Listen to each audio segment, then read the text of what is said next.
So this is going to be the first of hopefully many programming trainings that I'm going to do. So let's get right into it. First, you have to download the AdventureWorks LT 2012. I have a link for it in the YouTube video in the description. I'm not going to show you how to install SQL Server Management Studio. That you're going to have to do on your own. But I'll show you how to pull in the database. So once you open SQL Server Management Studio, this is what you'll have once you have an instance of SQL installed. You want to right click on databases, attach, find, click add, find the folder in which you have the AdventureWorks database, and find the MDF file. Okay.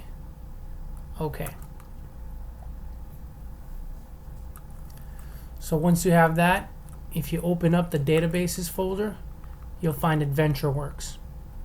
Within here, we open that up, we find the tables, and here we have all the different types of tables that are in this database. The first one I'd like to start with is the salesLT.address. The salesLT dot part, that's called the schema. As you can see up here, you have the DBO schema. That's usually the database, the default one. For this database, they used salesLT. That's just for organizational purposes. Later, when you get more advanced, you could add security to the schemas and the users and whatnot. But as of right now, it's just for organization. So we're going to right click to make it easy on ourselves and select top 1000 rows. So here what this does is this writes the query for you on top, and then on the bottom it gives you the results of that query. What you're looking at is what is in that table. So salesLT.address is a table, and down here these are the values within that table. As you will see, you have different columns: address ID, address line 1, address line 2, city, state, province, and so on. Those are the columns within that table. You could think of this almost like an Excel worksheet. This could be column A, B, C, D, and so on. Except here they have names.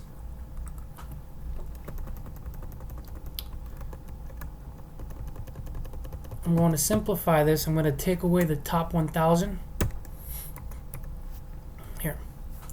So in SQL, there's two major parts to a query.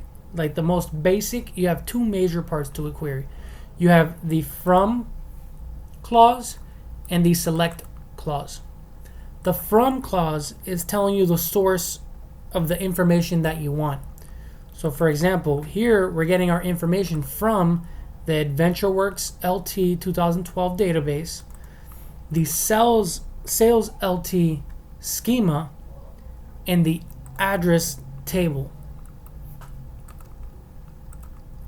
From here, so from this source, we're looking for these columns. We're looking for the address ID, which you see here. We're looking for the address line 1, which you see here, address line 2, and so on. So those are the two major parts of a SQL query: the from clause and the select clause. So as you see, the select clause tells you what columns you want. The from clause tells you where is this information coming from, so where the columns are coming from. So I want the address ID column from the AdventureWorks SalesLT address table. Let's do this from scratch. Here on the top left, I'll start here. So I'll do select address ID from adventure. You could once it auto completes for you, you could press tab and it'll write it for you.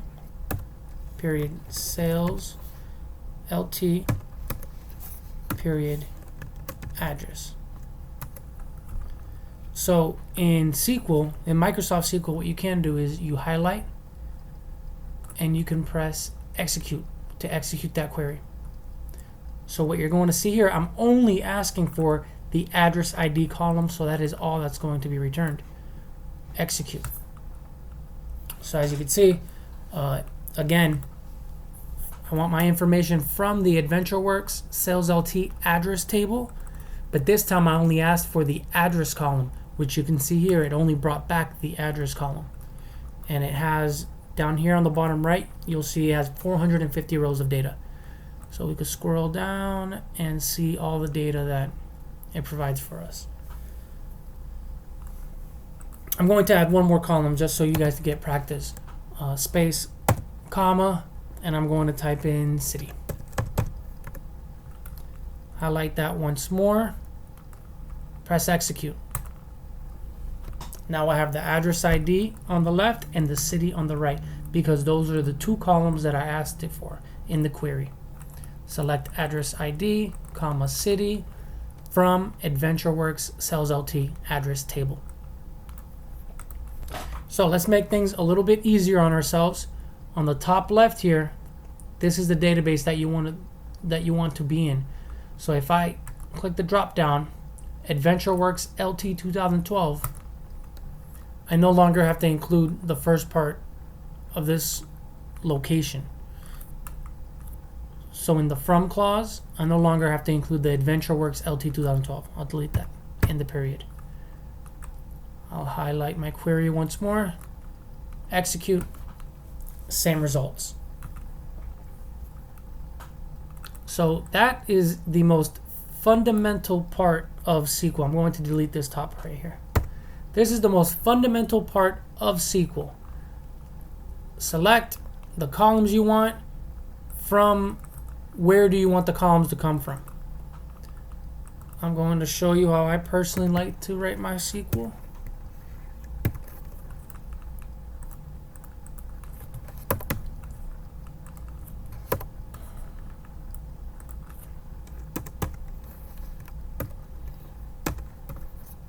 That's personally how I like to write my SQL. I like to have my basic clauses indented far to the left, and then I want everything under that to have one tab, tabbed once, as you can see, so it's easy to read. I also like to put commas before my columns.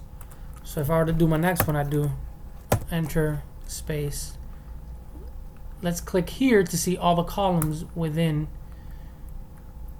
that table, the address table, columns. Okay, now we see address ID, address line 1, city. Let's add state, province. State, province, there it is. Go on the tab to select it. There we go.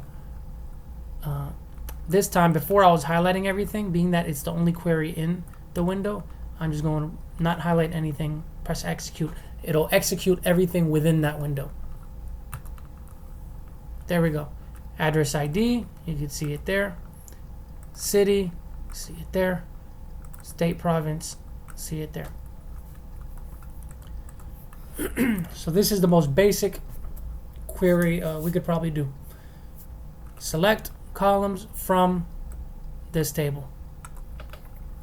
Now, let's say I want to filter this information.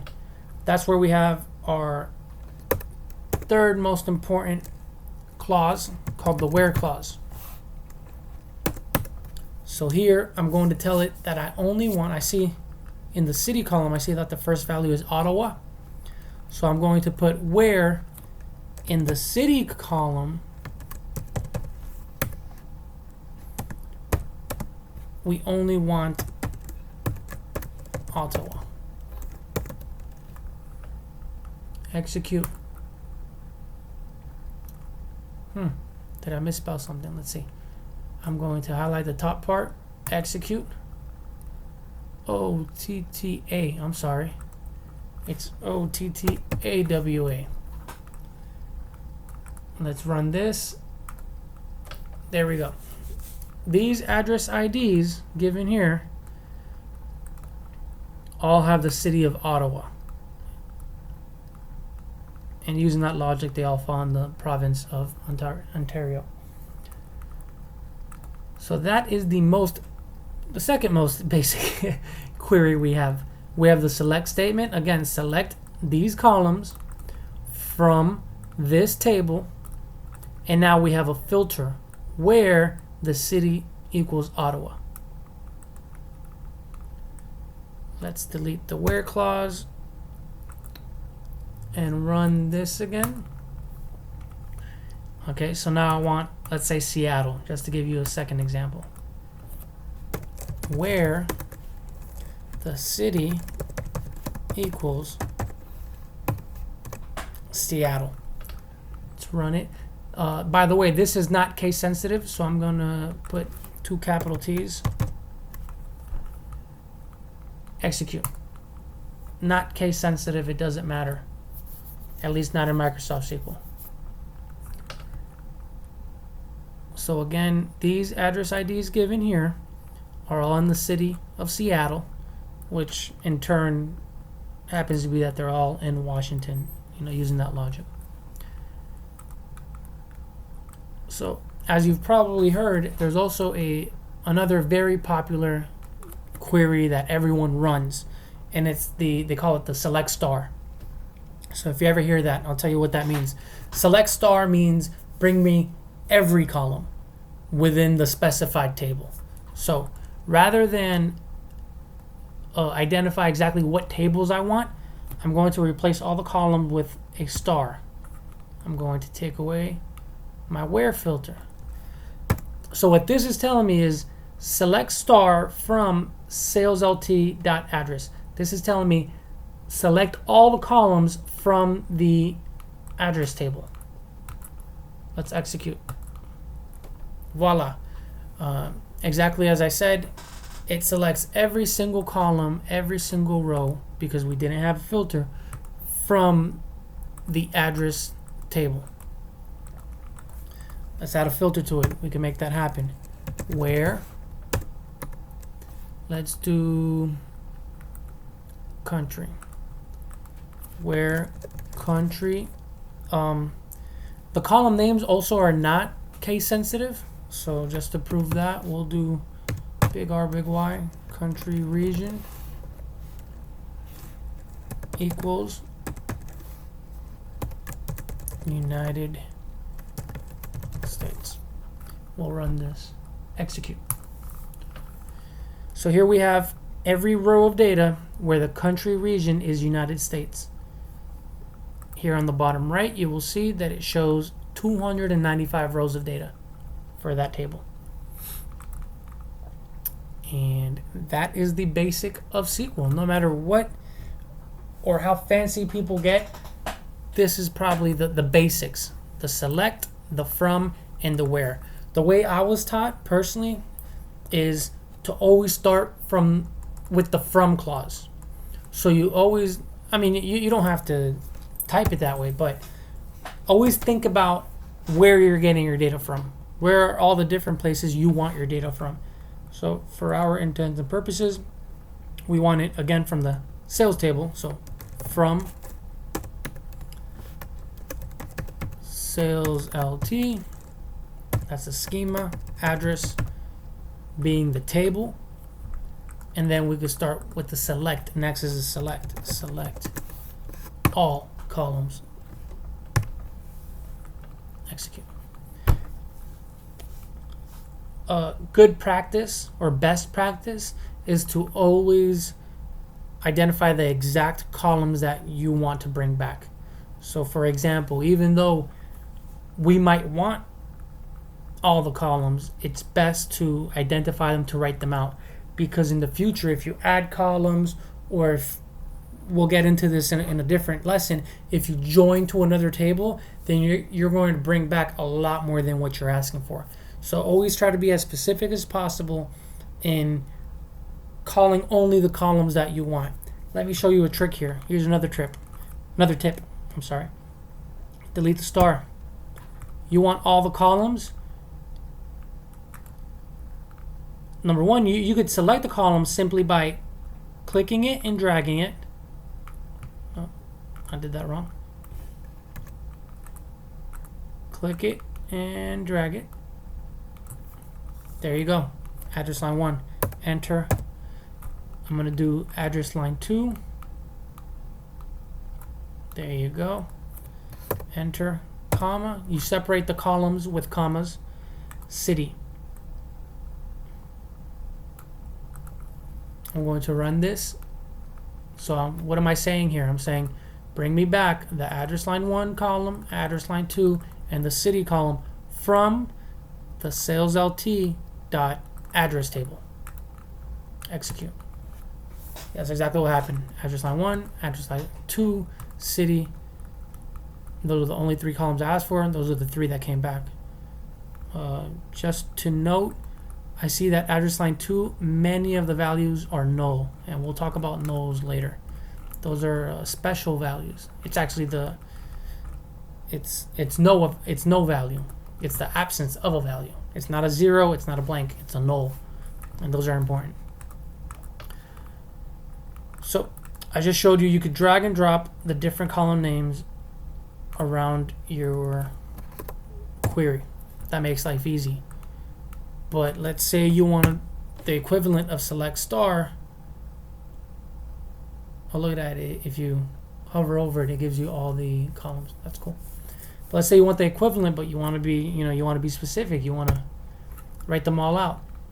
Click the folder and drag the whole columns folder.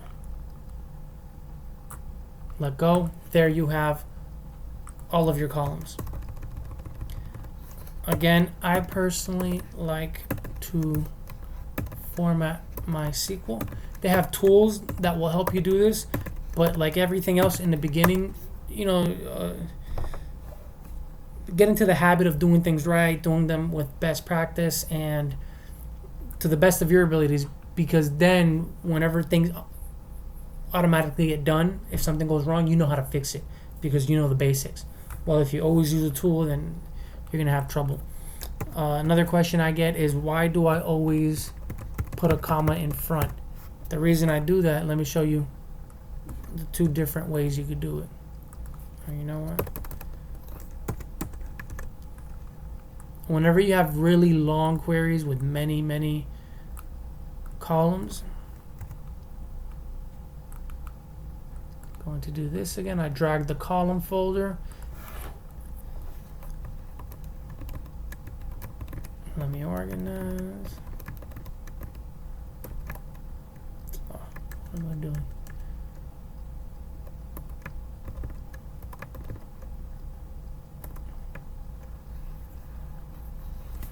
I don't know why these have extra spaces. I thought I clicked it right. Okay, so the reason I put the commas in front and not at the end, it's simply to make it easier on my eyes. If ever you're writing a query and you keep adding and deleting columns and whatnot, and you forget to add a comma, let's see, if we have it in the back, it's a little harder to see, being that the different lengths of the column names end at different places. So if you're missing here, if you have a longer list of columns, it might be a little, even now, it's a little harder to see. You don't see it as quick with your eyes. So this query right here won't run. There's an error. I'm sorry. Oh. Come on. What'd I do?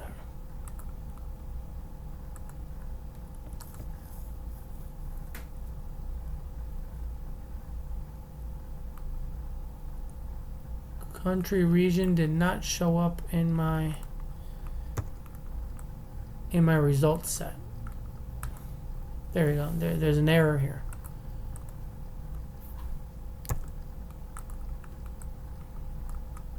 Now I'm questioning why it's even running, to tell you the truth. Country region showing up but not postal code. Okay, I can look into that later, but eventually what you should be getting is an error. This is interesting.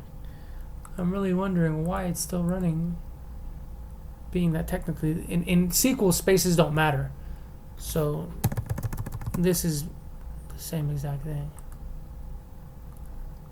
I have to look into that. Maybe it's a setting I have.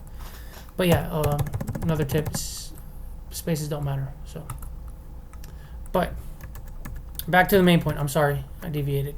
So if you are missing commas and it's a little harder to see, all you get are these red squiggly lines. You might not be able to see it. You get an error, then it's a headache that you don't want to mess with. Unnecessary. If you do the commas at the beginning, you're missing a comma, it's very easy to tell. It's all lined up. Oh, right there, I'm missing my comma. I'll put it back in, and now it'll run fine. That's the reason I put the commas up front. It's how I learned. I liked it. I stuck with it. Same reason I indent the way I do. Other people, you know, when they're writing quick queries, they tend to just keep it in one single row. Like so. Both ways have their advantages and disadvantages. It's small details that I don't care to haggle you for. So that is the basics of SQL. We have select the columns that you want from the table where you will find this column. And as you saw, I just clicked and dragged the table and it wrote it out for me. I can execute and I get the results that I want. The third clause that we learned here today is the where clause, where the country equals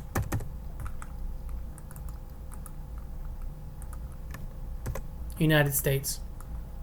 Execute. Now I only have results where the country equals United States. Another thing that I've been doing that I didn't say is that in SQL, when you're dealing with strings being literal values, for example, if I were to put anything where you want a literal value, you want it exactly as it is, you have to put a single quote. That's how you deal with strings in Microsoft SQL, with single quotes. For example, let's talk about a postal code. Postal code, let's see how it is in here. Okay, I just saw one. Give me 1 second, let me find you an example. Postal code. This 97015-6403 is technically not a number. So therefore, let's get into another lesson of data types. Postal code equals. Most people might look at this postal code column and say, hey, these are all numbers. I could type in numbers. I want a number to come back. So let's say I only want 97060. 97060. Let's run this query. You get a conversion error. It says conversion failed when converting the n varchar value h1y space 2h5 to data type int. So what's happening here? I'm going to break it down for you. Let's highlight the part that we want. I'm not including the where clause. I'm going to execute. So what's happening here is that SQL is going row by row to determine whether that row satisfies your filter. So it's looking for postal code equal to 97060. So it starts from the top. Does 98011 equal 97060? No, it doesn't. So it excludes that one. It excludes the next one. It excludes the next one. It excludes the next one.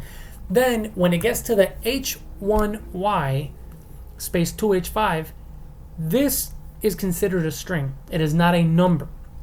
This whole column is actually a string. And that is why we got the conversion error, because it doesn't know how to compare this number to this value here. They're different data types. And we'll get into how to look up data types later, but just know that you have to be very careful about these things. Unless you have a column that you know for sure is numbers, you have to put it in single quotes. That makes this a string. And here spaces do matter, because if I put 3 spaces at the beginning, 1, 2, 3, it's going to look and say, does a postal code equal 3 spaces 97060? So here you have to be exact. Okay, let's run this query. We got the one we were looking for. But again, if you don't put it it won't work. Why is that? Select the top query, because it's comparing a number, or as they call an integer, to a string, like this one, for example, h1y 2h5. So that's your first lesson in data types. You have to be very careful, always compare apples to apples. If not, you're going to have many errors in your SQL queries, or sometimes if you write like a procedure that a program is working on, or that a program uses, and you didn't notice that error, you're going to have big trouble. So be mindful of that.